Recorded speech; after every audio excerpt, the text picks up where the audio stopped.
바로 시작하겠습니다. 우선 패널 참석해주신 패널리스트 분들 소개해드릴 건데요. 오른쪽에서 두 번째부터 SAP 코리아 김의만 상무님이십니다.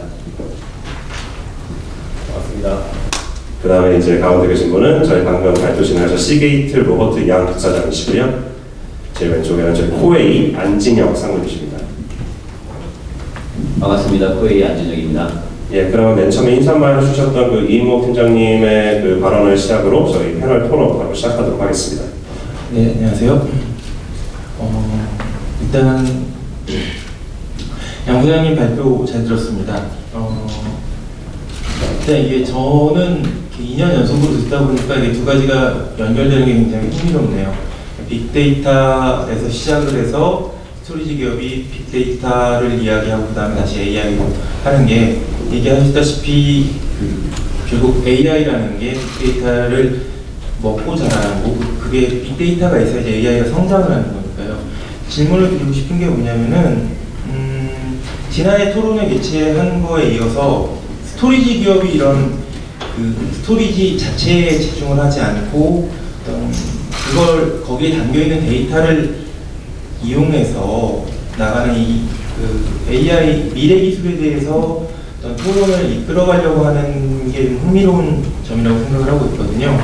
올해 토론의 주제가 인공지능인데 이미 앞에서 발표한 프레젠테이션을 보면은 이렇게 데이터에서 인공지능으로 가는 게 당연한 흐름이라고 생각할 수도 있는데 스토리지 기업이 그 데이터 AI로 관심을 옮겨가게 되는 게 그 결과를 놓고 보면 당연한 건데 결과를 얻기 전에 그런 착상을 갖게 되는 과정이 좀 궁금합니다. 어떻게 해서 시게이트가 인공지능에 관심을 가지게 되었을까요?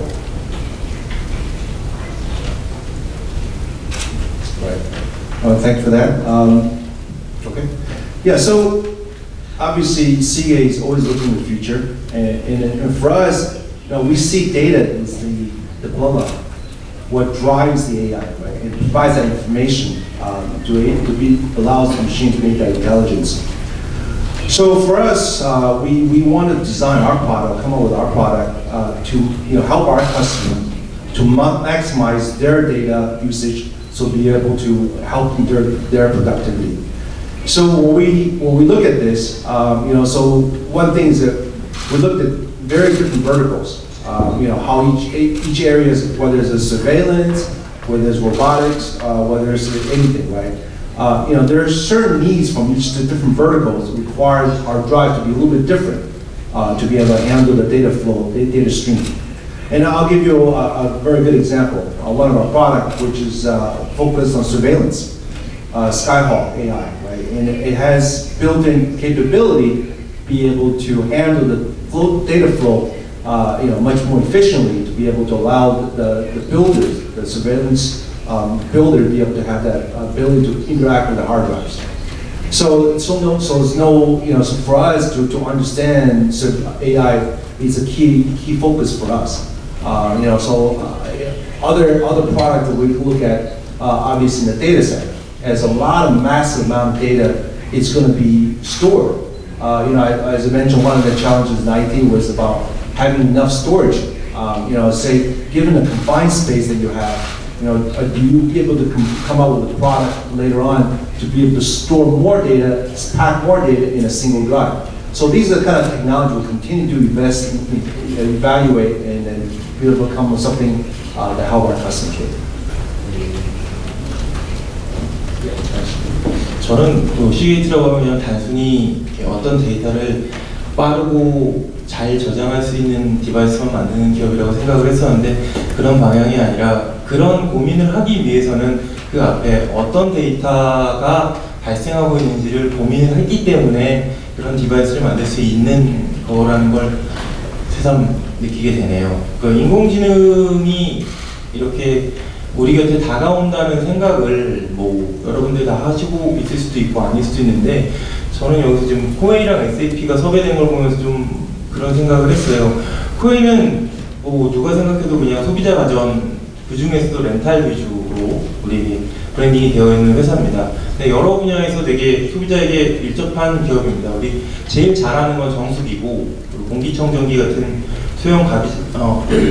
소비자 관련 제품이 제일 많고 그 침대까지도 좀 시작하신 걸로 알고 있는데 어떻게 보면 그러니까 24시간 소비자랑 몸에 닿는 제품들을 갖고 있습니다. 패턴이. 그래서 당연히 소비자 생활 패턴 분석에 관심이 많은 것 좀 당연하다고도 생각을 하는데요. 그러면 이런 소비자 생활 패턴에 대한 데이터를 효과적으로 모으고 분석하기 위해서 최근에는 뭐 이렇게 AWS랑도 업무 협약을 맺고 일을 시작하셨다고 들었는데 코웨이 사업 분야에서는 인공지능을 어떻게 활용하고 계신가요? 네. 사실 정수기와 청정기가 주력인 저희 코웨이 같은 경우는 소비자 가전에서 이렇게 인공지능이라는 것들이 어떻게 보면 익숙하게 연결되는 업은 아니었던 것 같습니다. 그런데 그 두 가지 측면에서 저희가 좀 보고 있는데 코웨이는 지금 IoT 기능이 탑재된 공기청정기와 정수기를 현재 수만 대를 4년 동안 저희가 관리를 하고 있고요. 이 데이터가 1분 단위로 계속 저희가 수집을 좀 계속 해왔습니다.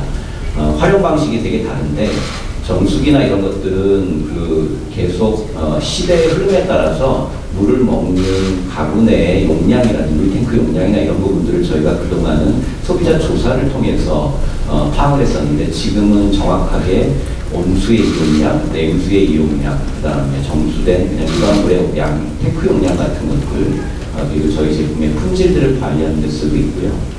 청정기는 좀 더 적극적으로 활용을 하고 있습니다. 많은 분들이 모르고 계신데 그 청정기에는 굉장히 다양한 센서가 장착되어 있어서 현재 저희는 온도, 습도, 미세먼지, 이산화탄소, 그 다음에 냄새와 관련된 그 각종 정보들을 1분 단위로 수집을 하고 있고요. 이걸 기반으로 해서 현재 특히 미국에 아마존에 수출하고 있는 그 에어메가라고 하는 저희 주력 제품은 그 관련된 그 필터의 교체 주기 같은 것들을 좀 더 정확하게 예측을 하고 아마존에 보면 DRS라고 하는 그 필터 자동 배송 서비스 같은 게 있습니다. 이 부분들을 좀 더 최적화해서 필터의 용량들이나 수명 주기들을 예측하는 데 쓰고 있고요. 올 여름에 처음으로 머신러닝 베이스의 공기청정기가 출시가 됐습니다. 그래서 클라우드로 제어되는 공기청정기가 집마다 설치된 공기의 그 공기청정기가 예측할 수 있는 그 공기 환경은 모두 다 다를 수밖에 없거든요. 그래서 그 부분들을 풍량이라든지 그 다음에 팬 스피드 같은 것들을 자동 모드와 보완을 해서 미리 예측을 해서 요리를 일정한 시간마다 하는 고객들이 있다라고 하면 한 5분 전에 미리 강력하게 좀 돌려서 미세먼지의 패턴 같은 것들을 좀 더 적극적으로 제거하는 방식들의 머신러닝 기술들을 좀 쓰고 있습니다. 아직 인공지능이라고까지 하기에는 어려운 기술적인 그 과정은 있지만 순차적으로 이런 식의 학습들을 해가면 저희가 제품 소비자 측면에서의 이익과 제품의 개발 방향에서도 좀 더 좋은 효과를 거둘 수 있을 거라고 생각하고 그쪽으로 좀 보고 있습니다. SAP 같은 경우에는 이렇게 다양한 플랫폼을 제공하고 있으시기 때문에 이미 여러 기업들에게 AI랄까 데이터, 빅데이터 분석이라든가 이런 부분에 있어서 도입하는 데 있어서 컨설팅도 해주시고 실제 도입을 도와주시기도 지금 많은 사례가 되실 것 같아요. 그런 데서 얻게 된 인사이트랄까 실제 사례 같은 거를 소개해 주실 수 있으실까요? 네, 저희 SAP는 아시다시피 이제 비즈니스 어플리케이션 혹은 기업의 비즈니스 프로세스를 혁신하기 위한 솔루션을 제공하는 업체고 또 거기에 관련된 플랫폼도 제공하는 업체입니다. 사실 저희가 요새 많이 말씀드리는 게 이제 인텔리전트 엔터프라이즈라는 어떤 개념을 많이 말씀을 드리는데 인텔리전트 엔터프라이즈라는 사실은 기업의 비즈니스 프로세스에 이제 AI나 빅데이터나 IoT와 같은 인텔리전트 기술을 적용을 해서 사실은 비즈니스 밸류나 기업의 혁신을 돕기 위한 솔루션이나 플랫폼을 저희가 제공한다라고 보시면 되는 거고요. 그런 어떤 비즈니스 혹은 인텔리전트 애플리케이션 자체를 SAP가 제공을 하지만 그것을 제공을 하기 위해서 여러 다른 고객들하고 코-이노베이션을 하게 됩니다. 그러니까 고객의 요구사항을 직접 저희가 성취를 하고 거기에 따른 어떤 기술들 혹은 플랫폼들을 통해서 그런 애플리케이션을 만들게 되는 거고요. 그게 만들어졌을 때 다른 고객들한테 이제 그런 애플리케이션들을 소개해드리고 솔루션을 또 소개해드리는 거죠. 예를 들어서 이런 것들이 있습니다. 뭐 재무부서 같은 경우에 여러 가지 주문 정보와 입금 정보를 실제 매칭을 하는 데 있어서 기존에는 뭐 반복적인 수작업들이 필요했고 상당한 시간들이 요구가 됐었는데 그런 것들을 뭐 머신러닝이나 AI 같은 어떤 기술을 통해서 자동으로 매칭을 해준다든지 혹은 뭐 인사부서 같은 경우에는 새로운 인재를 채용하기 위해서 여러 가지 잡 디스크립션을 실제 내보내고 실제 채용 절차를 밟게 되는데 그 잡 디스크립션과 실제 지원자들의 어떤 이력서를 자동으로 매칭을 해줘서 실제 우수한 인재가 우수한 인재는 이제 그런 레벨에서 뭐 머신러닝이나 그런 걸 통해서 이제 추천을 받기도 하고요.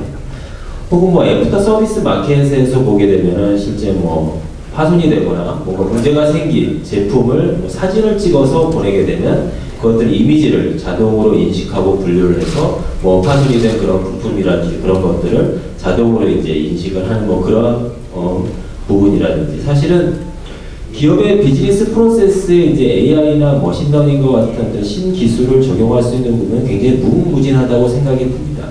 그런데 굉장히 한 몇 년 전부터 다들 관심을 가지고 있고 그 비즈니스 프로세스에 그런 것들을 적용을 해서 결국은 결과나 혹은 어떤 비즈니스 밸류를 내는 것이 어떻게 보면 SAP가 가지고 있는 전략이나 뭐 그거에 대한 또 고객들을 위한 내용이라고 보실 수 있을 것 같습니다. 이제 실제 도입하고 이런 사례들은 들어봤는데요. 이제 인공지능을 도입하려고 하는 기업들은 많고 실제 도입하는 곳도 있고 그렇다면 이걸 보다 빠르게 기업 환경에서 도입하기 위해서는 고려해야 될 우선순위가 있을 것 같습니다. 이거를 데이터 스토리지나 시게이트 같은 경우에는 지금 이렇게 분석을 많이 하셨으니까 시게이트 쪽에서는 어떤 분석해 놓으신 결과가 있으실 것 같아요. 이런 우선순위가 이런 순서대로 해야 보다 빠르게 도입할 수 있다. 이런 고려사항이 있다. 혹은 인공지능을 도입할 때 있어서 이런 어려움이 예상이 되는데 어떻게 극복을 해야 된다. 이런 것에 대해서 대답해 주실 수 있으실까요? So for today's, for AI, a lot of the analytics or analysis is done in data centers, right? So, so for us, our product priority today, which is we're seeing actually, most of our growth right now is happening in the data center, in the cloud space. So we need to design our product, I said, would be able to much more efficient in terms of be able to store more information in a single drive. And be able to handle the IOPS in terms of the speed, in terms of be able to handle the data flow that coming out of the data centers. So again, that is some of the areas we looked at from Seagate. But I think from an AI standpoint, the challenge is a lot is again due to having the resources to manage the overall AI, like the overall architecture, overall things. We're part of the player, part of the ecosystem player, just on the storage front. So our focus is always on the data flow and about how to help our customer in terms of in these areas. So one of the product that we also is coming up, which is the HAMR, right? Heated Systematic Recording Device, which allow us to take the technology to the next generation, which will be able to store a lot more information in a single drive. So these are things that I think are priority for us to look at, to making sure that this will help our customers when they develop the AI applications.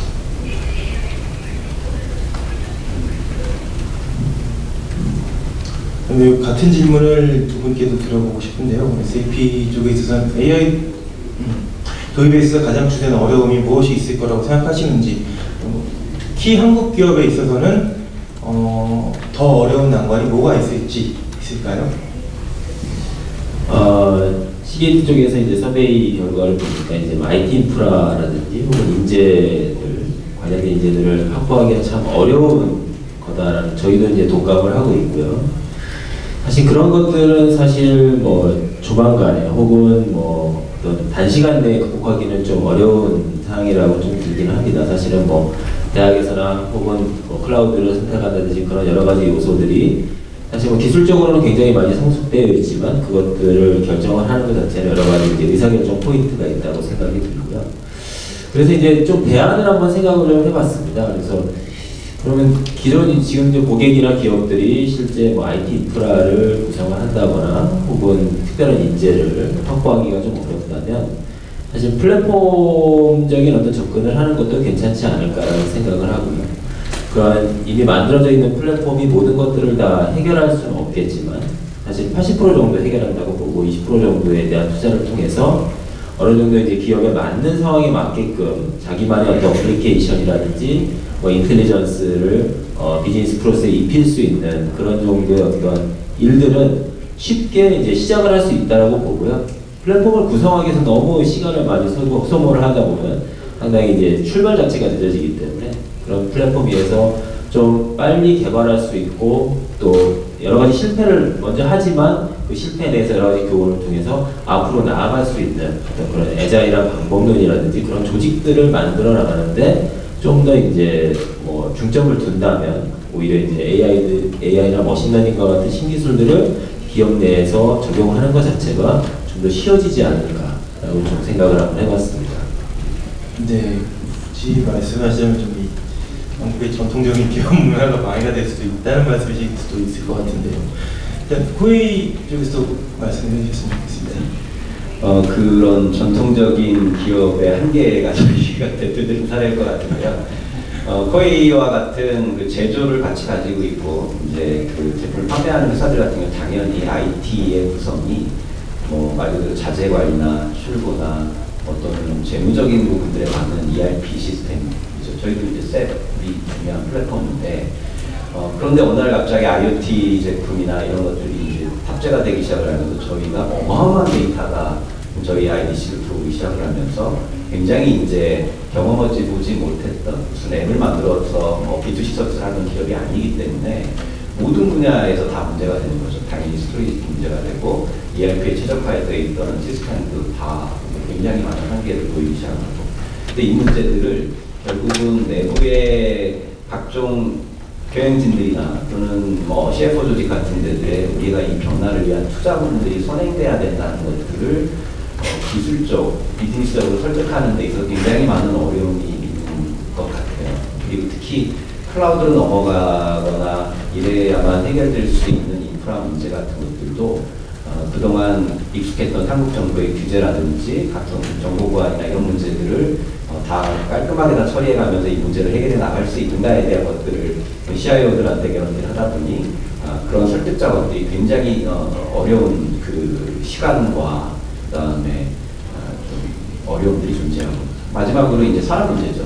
왜냐하면 머신러닝부터 시작을 하는 저희 입장에서 제일 크게 어려움을 겪었던 건 프로그램 파워, 프로그래밍과 그다음에 수학적 지식들을 잘 같이 갖춘 이런 개발자들이 필요한데 특히 코웨이와 같은 이런 회사에 과연 그런 전문 인력들이 합류하거나 설득하는 것들이 가능할까에 대한 어려움들이 존재했던 것 같아요. 결국은 저희도 일정 부분이지만 그 모든 것들을 해결하기 위해서 AWS 같은 클라우드나 이런 부분들과의 협업을 통해서 해결하는 방법밖에는 없다고 보고요. 말씀하셨던 셀에서도 말씀해 주셨던 것처럼 그 모든 문제를 해결할 수 없기 때문에 일정 부분은 플랫폼에 대한 도입 부분을 더 적극적으로 검토하는 게 결국은 좀 체질을 바꿔 나가고 미래를 위한 중요한 그 자세인 것 같습니다. 이제 뭐 도입에 대해서 얘기를 하다 보면은 이제 또 윤리와 신뢰성 이런 문제를 안 짚고 넘어갈 수는 없습니다. 특히 좀 전에도 얘기하셨다시피 인공지능에게 데이터가 피와 혈액과 같다는 이야기를 하셨는데요. 그렇다면 그 인공지능에게 나쁜 피, 나쁜 정보를 주입해서 나쁜 인공지능, 사악한 인공지능을 만들면 어떨까 하는 실험을 최근에 진행된 적이 있습니다. 그러니까 안 좋은 데이터를 해서 그 사람이 갖고 있는 편견을 인공지능에게 그대로 옮기는 게 가능하다는 얘기도 나왔는데요. 이런 것이 반영됐듯이 어떤 기업의 의사결정 과정에 인공지능을 개입시키는 게 과연 옳으냐, 오히려 더 안 좋은 결과를 가져올 수 있는 게 아니냐라는 얘기도 나오고 있습니다. 이 알고리즘을 도입하는 거는 A에서 A를 넣었을 때 B라는 결론이 나오는데 어떤 알고리즘은 프로그램 소스 코드를 검증을 할 수 있지만 인공지능은 블랙박스 형태로 이루어지기 때문에 검증하기 어려운 측면도 있고요. 그래서 인공지능이 실제 기업의 의사 결정을 도울 수 있을지 없을지 신뢰할 수 있을지 이거에 대해서 먼저 시기 쪽에 여쭤보고 싶은데요. 어떻게 생각하실까요? Want me to go first again? You want to switch around or want me to go first? Yeah. Okay. Yeah. So like anything, right? There's always, we have new technology. There's always going to be something negative come out of it. I mean, like when we started the internet, right? That was meant for sharing, information sharing, and people would explode internet in a negative way, right? So it's no different for AI.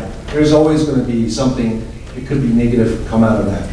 But I think as AI gets mature and a company start learning a lot more in this area, as I mentioned earlier, that companies are starting to have this role of someone who managing the data strategy, right?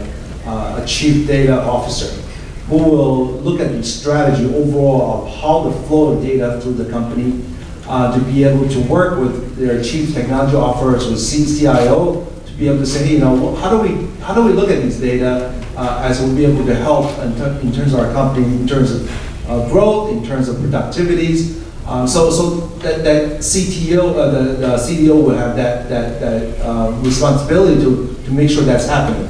At the same time, as you said, the data has a lot of information which contains security and privacy.